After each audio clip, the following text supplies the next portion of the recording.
Jai Hind student, today we are going to discuss the another topic in the chapter sector of the Indian economy, that is the public and private sector. Previous topic we discussed the how to protect the workers in organized sector. In this video we discuss the difference between the public and private sector. The public sector, that is controlled and managed by the government, and main aim is to welfare of the public welfare and providing the basic facilities like the water, health, education and food security to the people, whereas the private sector control managed by the individual to main aim is to earn the profit, and the private sector does not provide any service at the reasonable rate.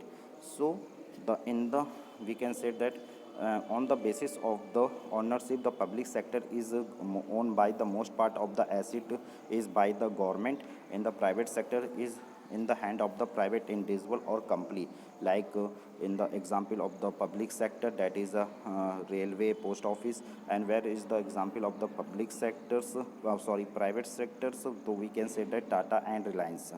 So we can say that we have to pay money to these to get such service. We have to pay the monies to these individual and company. The purpose of public sector not just for the earn profit. The government has run money through the taxes other way to meet expenses on this service rent by it. Means the main aim of the public sector not to earn the profit. It is to manage the meet the expenses of the need of the peoples.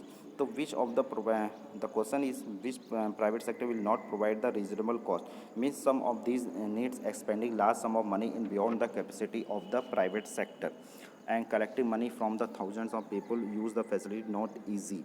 So even if they provide these things, they would charge a high rate of high rate of their uses. And for example, constructions, road, bridge, railway, harbors, generating electricity, providing irrigation through the dam is the government have to undertake such heavy spending ensure that these facilities are available for everyone.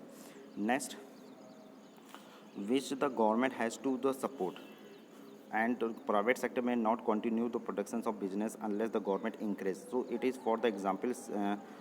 It is from the example selling the electricity cost generation may push up cost production, may shut down some small scale industry. So government have step up in the producing the small electricity at the rate in which the industry can afford it. So government must spend on these. Large number of activities are primary responsibility of the government, just like providing the health education facility for. ठीक है, we have discussed running the proper school, providing good quality of education, elementary education, duty of government, indigenous size related people of the largest of the world. So government have to look after this. Thank you.